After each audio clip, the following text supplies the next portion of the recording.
The Vanguard isn't well known for being exciting and extravagant, but they know how to dish out an honest ass-whooping. Unfortunately, over the last year, Guardians have uncovered a slew of weapons from across the galaxy, and they've made the humble but effective Vanguard arsenal look and feel like cheap children's toys in comparison. With that said, there are a few standout weapons that are trying as hard as they can to stay relevant, and it's that scrappy desire to fight despite their limitations that makes the Vanguard's Foundry so exciting. Today, in this final episode of Foundry Favorites, we're going to browse through some of my favorite weapons from the Foundry that curates guns specifically for Guardians. Let's get started.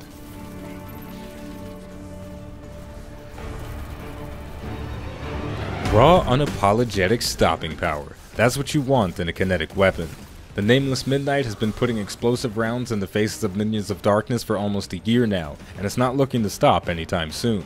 It's one of the best legendary weapons you can put in your kinetic slot, and once it's there, you'll want it to stay there forever. But if you take a minute to try some of its competition, you'll have an interesting dilemma on your hands.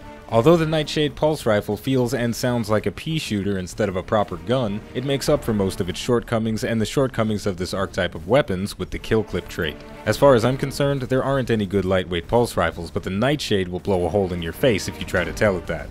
Kill clip is a surefire way to make even the worst guns in the game passable, and that rule isn't making any exceptions here. If by the grace of the Traveler you manage to kill an enemy, reload, and get kill clip rolling, you'll be blessed with a surge of energy and the Nightshade will come alive. But as soon as you mess up your chain of kills and lose kill clip, you'll wish you had the Nameless Midnight equipped for its consistency and ease of use.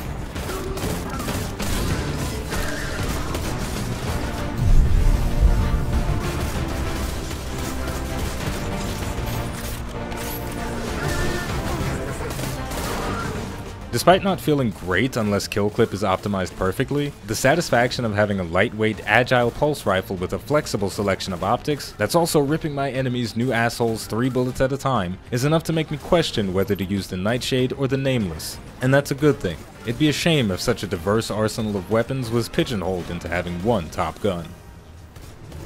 With that in mind, I think we're going to need a shovel to dig that pigeonhole after seeing this next weapon. It's not perfect, but under the right conditions, the Service Revolver will embarrass the Nameless Midnight and Nightshade and have any remaining challengers shocked by its performance.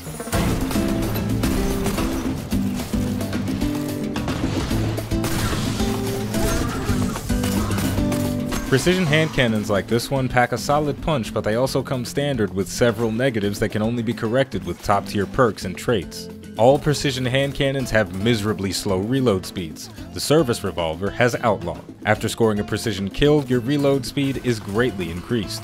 Range and handling are also issues for this archetype of weapons, but those problems are solved with accurized rounds and a True Sight HCS optic, which increases range, stability, and handling. There are no fancy tricks with the Service Revolver, and it doesn't feature any groundbreaking tech, but by resigning itself to be a solid weapon with no major faults, it allows its users to focus on the rest of their skill set. When you're using a pulse rifle or a scout rifle, you're forced into a boots-on-the-ground playstyle, which is fine, but I don't play Destiny because I like to stay grounded. I want to push the limits of my Guardian's abilities, and a weapon like the Service Revolver allows me to do that without questioning whether jumping will mess up my aim. And if I'm honest, my aim isn't very good, so I need all the help that I can get. If the Service Revolver was smooth and flowing, the main ingredient is crisp and spicy. This precision frame fusion rifle has one redeeming quality: Rampage.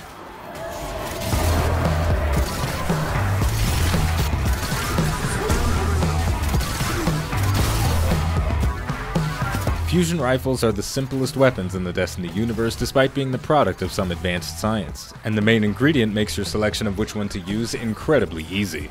Rampage increases your damage after a kill, and that buff can be stacked up to 3 times. To use this weapon efficiently, you mow down some trash enemies to build up your stacks, then you shoot your final ramped up rounds into a big boss. I wish there was more to it than that, but this is a point and shoot weapon that doesn't require much skill, just a little bit of planning to ensure you're leveraging Rampage correctly.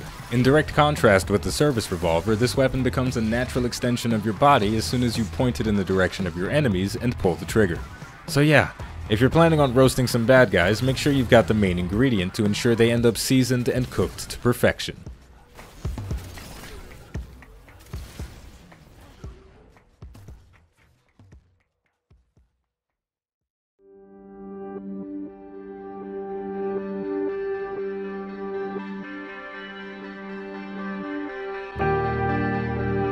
All the weapons we talked about today are good. They've proven themselves capable of dishing out an honest ass whooping just like I said they could. But I'm always saddened to remember that they're supposed to function like stepping stones, temporary gear used to pave the way towards better loot. But sometimes, better isn't always the best. Sometimes having a strong heart and a will to fight harder will make up for a statistical deficit. But the question is, can a weapon get by on heart alone? Is willpower enough to see the Vanguard through increasingly difficult challenges? With respectable stats across the board, but a few glaring flaws that keep it from being something truly remarkable, this weapon is the story of a flawed creation that's opted to embrace its shortcomings and bear them earnestly before the light of the Traveler. This weapon's maximum range is second only to a few other auto rifles, but it doesn't have the option for a medium or long range scope, so you can't take full advantage of the gun's superior range. It also features the Rampage perk, which is fine, but trying to endlessly chain together kills to keep this weapon dealing its maximum damage is literally impossible without perfect conditions.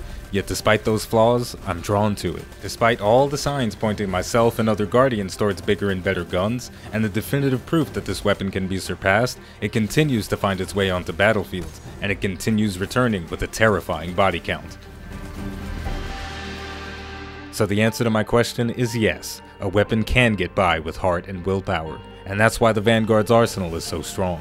The Nameless Midnight will never stop punching with its explosive rounds. The Nightshade will always be a scrappy bastard clinging to relevance as best it can. The Service Revolver will continue to free its users to dance a deadly dance. And the main ingredient will forever be crisp and spicy. And it's all because they've been fighting alongside the gun that started it all. They've all been fighting with the origin story.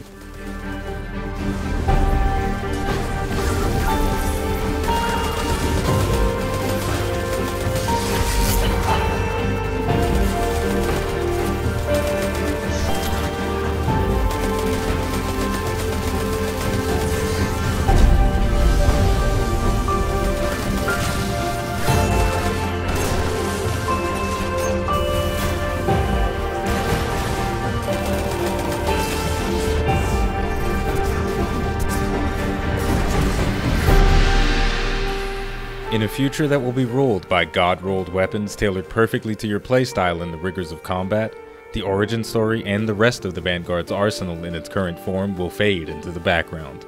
But even when it does, I'll always have my origin story with me, the gun and the knowledge of where it all started.